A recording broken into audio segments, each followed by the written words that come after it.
जय श्री राम।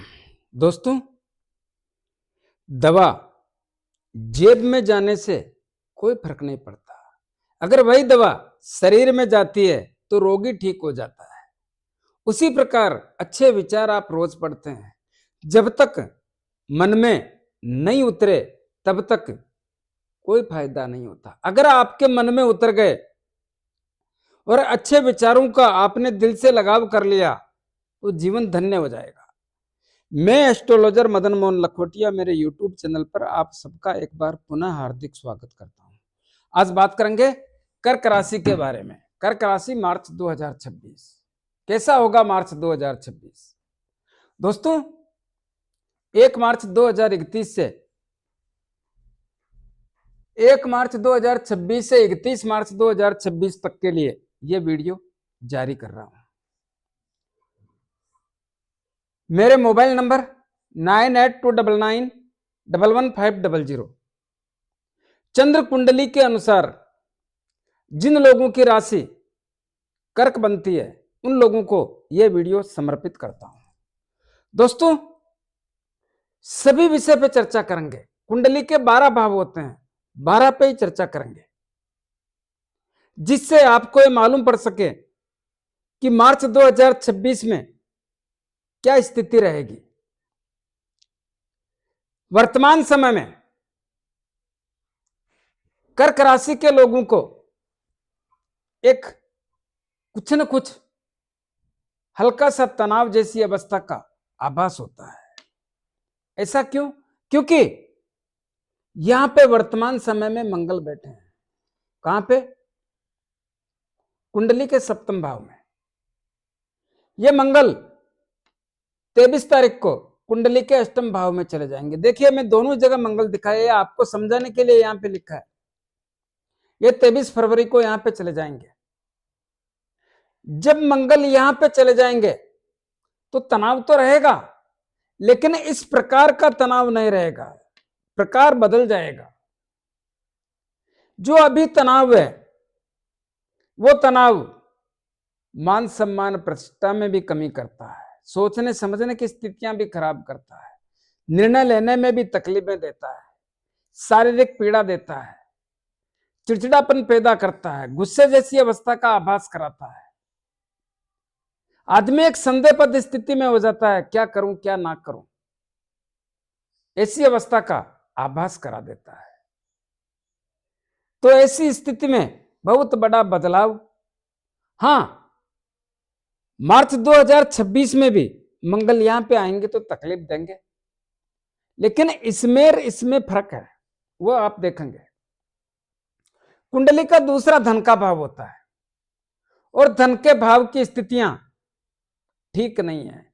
दोस्तों, यह सिस्टम आज से नहीं है, यह सिस्टम लगातार आप इसको देख रहे हैं, क्योंकि धन बढ़ने की स्थितियां अप्रैल 2022 से आज तक मजबूत हुई नहीं और अभी भी उम्मीद रखना ठीक नहीं।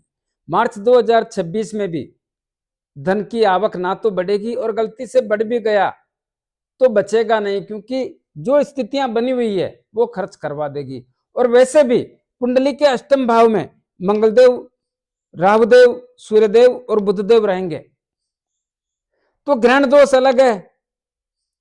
और ग्रहण दोष यानी इस भाव के स्वामी सूर्यदेव और वो ग्रहण दोष में बैठे हैं, राहु के साथ आते ही ग्रहण दोष हो जाता है। और मंगलदेव और राहुदेव जब साथ बैठते हैं तो अंगारक दोष हो जाता है। ऐसी स्थिति में धन का बचना मुश्किल है, धन इकट्ठा होना मुश्किल है, संभव ही नहीं होता है। कुटुंब और परिवार के लोगों से मतभेद और मनभेद होने जैसी स्थितियों का भी आभास होता है। और यहां पर केतुदेव भी बैठे हैं, पैतृक संपत्ति का विवाद भी उत्पन्न होने जैसा या ऑलरेडी चल रहा है तो निपटने जैसा सिस्टम नहीं है। पैतृक संपत्ति का विवाद भी रहने का योग देखने को मिलता है और बहुत सारे लोगों को गर्दन के ऊपर के हिस्सों में तकलीफों जैसी स्थिति का सिम्टम्स देखने को मिलता है।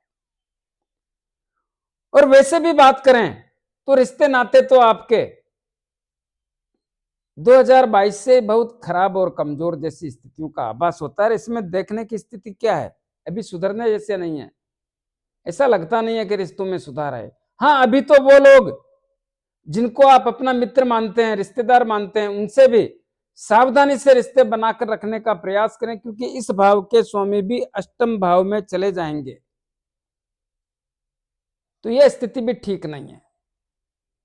और इस भाव पर शुक्रदेव की भी दृष्टि पड़ेगी। ये कन्या राशि है, कन्या राशि को शुक्रदेव नीच राशि मानते हैं, जिसके कारण छोटे भाई बहनों से, मित्र लोगों से, रिश्तेदारों से संबंधों में तकलीफजनक स्थिति का ही आभास होता है। साहस और पराक्रम में, मनोबल में कमजोरी जैसी स्थिति का आभास होता है। तो यहां पर थोड़ा सावधान और सतर्क रहने की आवश्यकता पर जोर देता हूं। कुंडली का चौथा भाव किसका घर है? शुक्रदेव का। क्यों? क्योंकि यहां तुला राशि है और तुला राशि के स्वामी शुक्रदेव हैं। किसका होता है चौथा भाव? परिवार का होता है, खुशियों का होता है, जायदाद का होता है, माता का होता है, वाहन की प्राप्ति का होता है। चौथे भाव की स्थितियां बेहद ताकतवर और मजबूत बनी हुई है। क्यों? क्योंकि शुक्रदेव आपकी कुंडली के भाग्य भाव में अपनी उच्च राशि में विराजमान है। उच्च राशि में विराजमान होने के कारण और चौथे भाव के स्वामी होने के कारण परिवार में खुशियां जैसी स्थिति का निर्माण करते हैं। परिवार में आपस में तालमेल को मजबूत करने का काम करते हैं। माता की सेहत सही करने का, माता से संबंधों को मजबूत बनाने का, जायदाद के अवसर, भूमि, भवन, मकान, दुकान, जमीन जायदाद लेना और बेचना, दोनों की स्थितियां मजबूत करते हैं। इस समय में आप जायदाद कैसा भी, कोई फ्लैट लेना चाहते हो, मकान लेना चाहते हो, प्लाट लेना चाहते हो, सबके मामले मजबूत। बेचना चाहते हो, बिक जाएंगे। प्रयास करोगे तो स्थितियां बढ़िया ही देखने को मिल रही है और वाहन सुख की प्राप्ति के योग भी देखने को मिल रहे हैं। तो स्थितियां काफी हद तक मजबूत ही रहेगी। हाँ, 26 मार्च को शुक्रदेव आपकी कुंडली के दसम भाव में आएंगे। दसम भाव में आकर के चतुर्थ भाव को, अपनी राशि को देखने के कारण यहां की स्थितियों को भी मजबूत बनाकर रखने का प्रयास करेंगे। तो यह मान के चलेंगे, यह स्थितियां आपके लिए बेहद ताकतवर और मजबूत देखने को मिलती है। इसका जितना लाभ ले सकते हैं लेने का प्रयास करें। कुंडली का पंचम भाव कौन है? इसके स्वामी मंगलदेव। कहां बैठे रहेंगे? अष्टम भाव में। तो इस भाव के और दसम भाव के स्वामी मंगलदेव, और मंगलदेव कुंडली के अष्टम भाव में। पहली बात अष्टम भाव, दूसरी बात शनिदेव का घर, तीसरी बात शनिदेव के घर में राहुदेव विराजमान है, चौथी बात राहुदेव के साथ मंगलदेव, यह मामला भी ठीक नहीं है। और इससे आगे की बात राहुदेव के साथ सूर्यदेव, तो सूर्यदेव और राहुदेव के साथ बैठने से ग्रहण दोष हो गया। सूर्यदेव, राहुदेव और मंगलदेव के साथ बैठने से अंगारक दोष हो गया। इस अंगारक दोष के कारण और कुंडली का अष्टम भाव होने के कारण परिणाम ठीक आने की संभावना के संकेत नहीं है। क्या होगा? पंचम भाव के स्वामी मंगलदेव होने के कारण कर्क राशि के लोगों को संतान की चिंता या संतान के कारण चिंता जैसी स्थितियां उत्पन्न होने की संभावना व्यक्त करता हूं। थोड़ी सावधानी रखें। शिक्षा के क्षेत्र में सतर्क और सावधान रहने की आवश्यकता पर जोर देता हूं। अंगारक दोष के कारण आपकी मति भ्रमित होकर के शिक्षा के क्षेत्र में लक्ष्य से दूरी बनाने का प्रयास ना करें, तो ही आपके लिए बेहतर रहेगा। जिन लोगों को संतान चाहिए, थोड़ी ज्यादा सावधानी रखने की आवश्यकता पर जोर देता हूं। लव एंड रिलेशन की स्थितियां किसी भी भाव में, किसी भी स्थिति में मजबूत होने के संकेत नहीं है। पहली बात, एक दूसरे को एक दूसरे से धोखा देने जैसी स्थिति का आभास होता है। दूसरी बात, मतभेद और मनभेद जैसी स्थितियां उत्पन्न होने के संकेत देखने को मिलते हैं। विचारों का तालमेल नहीं बनेगा, नजदीकियां नहीं बनेगी, कहीं ना कहीं स्थितियां पक्ष की नहीं होने के कारण लव मैरिज के सिम्टम्स भी देखने को नहीं मिलेंगे। अचानक धन आने के योग भी बनेंगे और शेयर मार्केट से नुकसानदायक स्थिति का आभास होने के संकेत ही देखने को मिलते हैं। कुंडली का छठा भाव किसका होता है? ऋण, रोग, शत्रु, भय, पुलिस केस, अदालती मामले, मन में भय लगना, षड्यंत्रकारी लोगों का शिकार होना। इस भाव की स्थितियां काफी हद तक मजबूत और ताकतवर बनी हुई है। ऐसा क्यों? क्योंकि इस भाव के स्वामी देवगुरु बृहस्पति हैं और देवगुरु बृहस्पति इस भाव पर सप्तम दृष्टि से नजर डाल रहे हैं। कहां बैठे हैं? कुंडली के 12वें भाव में। यह सप्तम दृष्टि यहां पड़ रही है, जिसके कारण कर्क राशि के लोगों को होंगे कर्जदार, उस बात से कोई मतलब नहीं, लेकिन देवगुरु बृहस्पति की कृपा होने के कारण और इस भाव पर दृष्टि पड़ने के कारण कर्ज के कारण दबाव जैसी स्थिति का आभास नहीं बनता है। हां, रोगों के मामले में सावधानी रखना पड़ेगा। शत्रुओं का भी दबदबा बनता नहीं है। अगर फिर भी आप ऐसा मानते हो तो थोड़ा सावधान रहें, बाकी ऐसा लगता नहीं है। कोर्ट कचहरी और पुलिस केस के कारण में परेशानियों में बहुत बड़ी स्थितियां आपके पक्ष की बनी हुई है। मैं यह निवेदन करना चाहूंगा, जिन लोगों के पुलिस केस है, प्रयास करेंगे तो वो देखते ही देखते निपट जाएंगे। जिन लोगों के कोर्ट कचहरी या अदालतों में मामले विचाराधीन है, उन लोगों को भी निवेदन करना चाहूंगा, प्रयास करेंगे तो पक्ष आपका मजबूत होने के सिम्टम्स ही देखने के संकेत प्राप्त हो रहे हैं। इसका जितना लाभ ले सकते हो ले। दोस्तों, एक बात याद रखो, समय, पानी और मन एक जगह नहीं रुकता। समय रहते इनका लाभ ले लेना चाहिए, तो ही बात आपके पक्ष की बनती हुई नजर आती है। दोस्तों, आगे बढ़ने से पहले निवेदन करना चाहूंगा, मैंने मेष राशि से लेकर मीन राशि तक वो लोग जिनके पास में अपनी जन्म तारीख, जन्म समय, जन्म स्थान नहीं है, वो लोग, उन लोगों के लिए भी और आप लोगों के लिए भी, सबके लिए 2026 में आपके साथ क्या हो सकता है, अच्छा या बुरा, जो भी एक वीडियो अलग अलग सभी राशियों का बना करके डाला है। कहां मिलेगा? मेरे वीडियो के डिस्क्रिप्शन में उसका लिंक मिलेगा, वहां पर जाकर के आप उसको देख सकते हैं और अपनी अपनी आवश्यकता के अनुसार अपनी अपनी राशि का परचेज कर सकते हैं, जिसकी कीमत भी 300 रुपए के अंदर ही देखने को मिलेगी। आप वो पैसा वहां पर जाकर के दे दें और वहीं से खरीद लें। मेरे पास पैसे डालने का कोई मतलब नहीं है, कोई फायदा नहीं है। वहीं से प्राप्त करें और वहीं से प्राप्त करके आप उसको देखें। हाँ, बार बार सुनोगे तो आपको बहुत कुछ लाभ मिलने जैसी स्थितियों का निर्माण होने के सिम्टम्स देखने को मिलते हैं। कुंडली का सप्तम भाव कौन है? इसका स्वामी शनिदेव। कहां बैठे हैं? भाग्य भाव में, अपने शत्रु देवगुरु बृहस्पति के घर में। तो इसका क्या मतलब? इसका मतलब यही है कि व्यापार के क्षेत्र में थोड़ी सावधानी रखने की आवश्यकता पर जोर देता हूं। जल्दबाजी में बिना सोचे समझे किसी भी प्रकार से व्यापार करने पर थोड़ा सोचना चाहिए। दांपत्य जीवन में संबंधों को बनाकर रखने के प्रयास करने चाहिए। हालांकि वर्तमान समय में तो स्थितियां काफी हद तक मंगलदेव ने मजबूत बना के रखी है, लेकिन मंगलदेव तो 23 फरवरी को यहां से निकल जाएंगे और इस भाव के स्वामी देवगुरु वो शनिदेव हैं और शनिदेव की स्थिति ठीक नहीं है। तो दांपत्य जीवन, व्यापार और विवाह शादी संबंध के योगों में सब में बहुत सावधानी के साथ में काम करने पर आप अपनी स्थितियां बेहतर बनाकर रखने का प्रयास कर सकते हैं। कुंडली का अष्टम भाव किसका होता है? आयु का, मृत्यु का, रोगों का। और अष्टम भाव की स्थिति बड़ी विचित्र है। 4 ग्रह एक साथ विराजमान है। तो अष्टम भाव के कारण स्वास्थ्य संबंधी तकलीफें स्वयं एवं परिवार के लोगों में पैदा होकर के उस पर पैसा खर्च होने के सिम्टम्स देखने को मिलते हैं। ससुराल पक्ष से संबंधों को कमजोर करने का एक योग बना हुआ है। जुआ सट्टा लॉटरी खेलने पर नुकसानदायक स्थिति का आभास करने के संकेत देखने को मिलते हैं। जो लोग एस्ट्रोलॉजर हैं, अनुसंधान का काम करते हैं, खोजबीन तलाशी का काम करते हैं, जादू टोना का काम करते हैं, उनको बहुत सावधानी रखने की आवश्यकता पर जोर देता हूं। उधार दिया हुआ पैसा इस समय आने की स्थितियां तकलीफजनक ही बनी हुई है।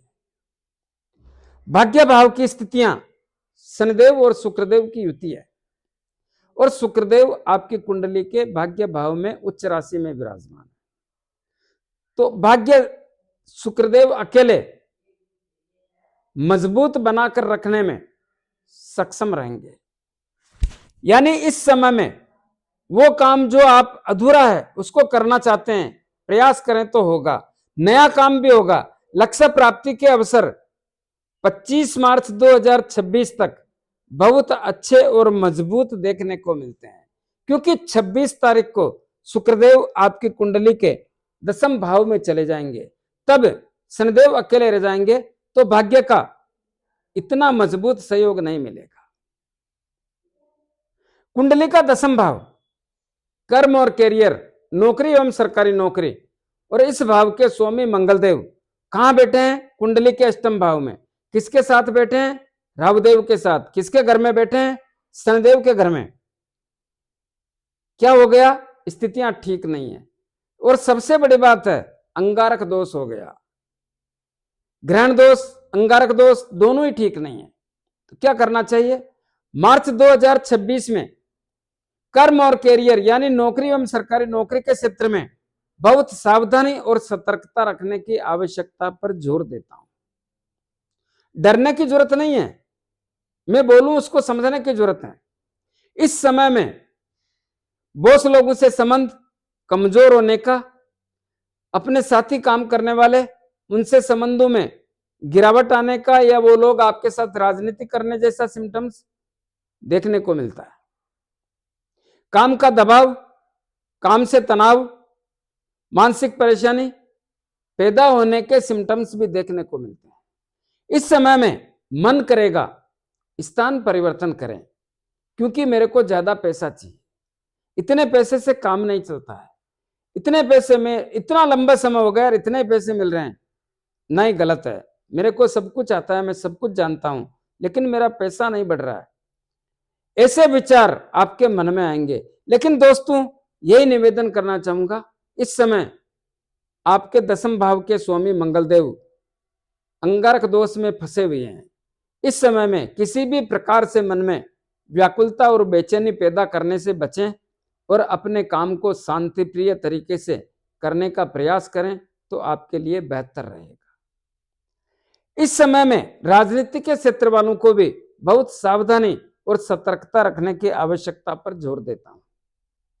पिता से संबंधों को बनाकर रखें, पिता की सेहत का ध्यान रखें, और पिता के व्यापार में भी ध्यान रखने की आवश्यकता पर जोर देता हूं। इसी प्रकार कुंडली के एकादश लाभ भाव की बात करते हैं। एकादश लाभ भाव के स्वामी शुक्रदेव, लेकिन शनिदेव की भी भाग्य भाव में बैठकर तीसरी दृष्टि यहां पर पड़ने के कारण, और शुक्रदेव शनिदेव के मित्र होने के कारण, और शुक्रदेव स्वयं की स्थिति मजबूत होने के कारण एकादश लाभ भाव की स्थितियां ताकतवर और मजबूत बनी हुई है। लाभ तो आएगा, टिके ना टिके वो बात अलग है, लेकिन लाभ आना है तो लाभ तो आएगा। हाँ, बड़े भाई भाभी चाचा ताऊ से भी रिश्ते मजबूत होने के सिम्टम्स ही देखने को मिलते हैं। कुंडली का 12वां भाव, 12वें भाव की स्थितियां एक लंबे दौर से ताकतवर और मजबूत बनी हुई है। ऐसा क्यों? क्योंकि 12वें भाव में देवगुरु बृहस्पति विराजमान है, और 12वां भाव होता है खर्च और विदेश का। तो विदेश में रहने वाले कर्क राशि के लोगों, व्यापार कर रहे हैं, नौकरी कर रहे हैं, या शिक्षा ग्रहण कर रहे हैं, स्थितियां मजबूती देखने को मिलती है। यात्राओं के योग बनते हैं, देश विदेश की यात्रा, धार्मिक यात्रा, पारिवारिक यात्रा, व्यापारिक यात्रा, कैसी भी यात्रा हो, यात्राओं से लाभ जैसी स्थितियों के सिम्टम्स देखने को मिलते हैं। शुभ काम में, मांगलिक काम में, अच्छे कामों में खर्च होने का योग बनता है, और सभी अच्छे कामों से और यात्राओं से लाभदायक स्थिति का ही संकेत देखने को मिलता है। दोस्तों, जितना लाभ ले सकते हैं लेने का प्रयास करें, तो आपके लिए बेहतर रहेगा। कुछ उपाय बताना चाहूंगा, क्या उपाय करें जिससे स्थितियां बेहद मजबूत और ताकतवर बन जाए। देखिए, धन के भाव की स्थितियां ठीक नहीं है और यहां पर अष्टम भाव में अंगारक दोष की और ग्रहण दोष की दृष्टि भी धन के भाव पर पड़ेगी और धन के भाव के स्वामी भी ग्रहण दोष में फंसे हुए हैं। क्या करें? प्रतिदिन सूर्यदेव के जल का अभिषेक करें। हनुमान जी महाराज की आराधना जितनी कर सकते हो करो, आपके लिए बेहतर रहेगा, क्योंकि पंचम भाव और दसम भाव के स्वामी मंगलदेव हैं। तो हनुमान जी की आराधना पे जोर देना चाहिए। 5 बार हनुमान चालीसा बोले, हनुमान जी के दर्शन करें, मंगलवार शनिवार हनुमान जी के लाल गुलाब के पुष्प चढ़ाएं और 6 महीने में एक बार सिंदूर का चोला करें, तो आपके लिए बेहतर रहेगा।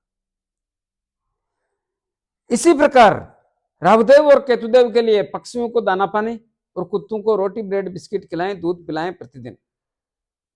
शनिदेव भाग्य भाव में शत्रु राशि में बैठे हैं। क्या करें? प्रत्येक शनिवार को शनिदेव के मंदिर में जाके मूर्ति पे तेल चढ़ाएं, दीपक करें। 5-25 रुपए की तेल की जलेबी या तेल के लड्डू जरूरतमंद गरीब लोगों में वितरण करें। अपने राइट हैंड की मिडिल फिंगर में एक शनि मुद्रिका धारण करें। किसको कहते हैं शनि मुद्रिका? जो घोड़े के पांव में नाल लगती है उसके लोहे की अंगूठी, या समुद्र में चलने वाले जहाज के लोहे की अंगूठी बना करके शनिदेव के 23,000 मंत्रों से अभिमंत्रित करके शनिवार को संध्या काल में धारण करें। जिन लोगों को अंगूठी लेने में, बनाने में, अभिमंत्रित करने में तकलीफ आए, वो मेरे से परचेज कर सकते हैं। तो दोस्तों, उपाय जरूर करें। कैसा लगा मेरा वीडियो? ज्यादा से ज्यादा लोगों में भेजें, लाइक अनलाइक जो भी करना है करें, कमेंट्स अवश्य करें और सब्सक्राइबर्स करने की कृपा करें। धन्यवाद। जय श्री राम।